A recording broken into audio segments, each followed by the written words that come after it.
Hey, how's it going out there today, everybody? Hope everybody's having a great day. I am in Sioux Falls, South Dakota. It is Tuesday, August 6th. Giving to you today to talk to you about a load I finished up last week. I got the last stop off on Saturday, which was the 3rd. So I've been delayed on making this video a little bit for the last couple days. I'm currently getting loaded on my next load here, so maybe a little bit of shaking going on. But anyway, I'll talk to you about this load I did. It was a load of sweet potatoes. I picked it up in the Tupelo, Mississippi area, and it came back up to Minnesota. It had a stop in Champaign, Illinois. Overall, not too bad of a load. The place I picked it up at was an okay place. It took about an hour and a half to load it. They had a scale they let me use, so those are all bonuses, you know, money I get to keep. So the big issue with the load was the first stop rejected 72 cases, which was about 2 pallets worth of sweet potatoes. They said they were case rotted, and it was a certain kind of line item, you know. And when I made it to the second stop, they accepted their part of the same exact line item.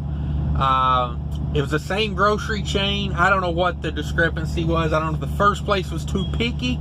I don't know if the second place was not paying attention. But yeah, so they rejected 2 cases. After I got it all said and done, I had to run over to a 3rd location to get those rejected pallets off the truck.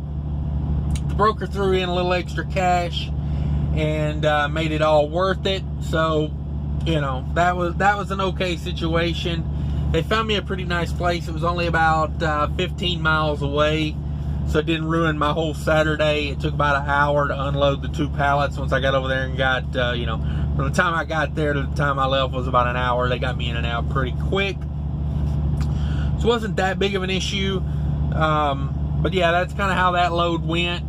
It was, you know, pretty standard load. It was 55 degrees start and stop. Didn't use a whole lot of reefer fuel, but let's talk about the numbers on it real quick. So the load paid $2,000 to the carrier, which is $2 a mile, because it was basically a 1,000-mile trip. Had about 50 miles deadhead. It was about a 950-mile trip. You know, you do the math, that's a 1,000-mile load.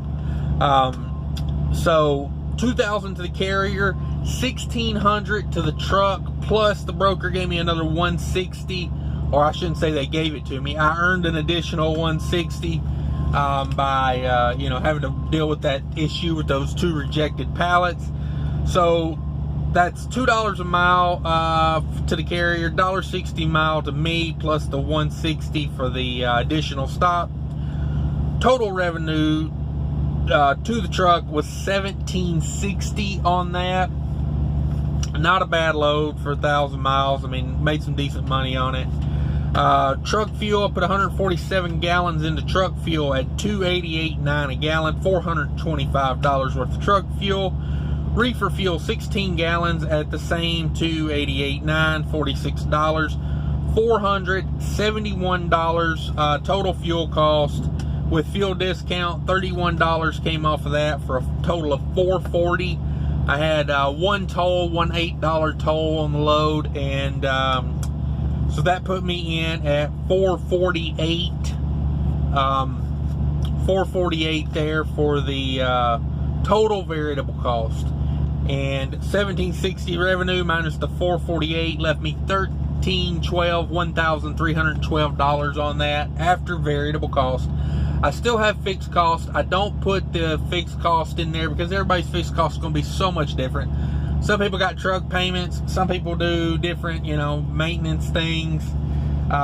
It's, you know, I put this out there so you can kind of plug in your numbers a little bit and, you know, see, you know, what you think about being an owner-operator.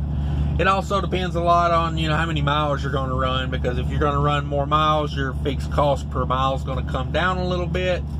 You know, it's all in the numbers on how you want to do that, but I just give you the variable cost. So whenever you see this, guys, this isn't, you know, 1312 hitting my bank account. Well, I mean, it's hitting my bank account, but not my personal bank account. I still have to do other things out of that. So yeah, just want to remind everybody that's how that works. And that's it, guys. I appreciate everybody watching. Be sure to like, share, subscribe if you would.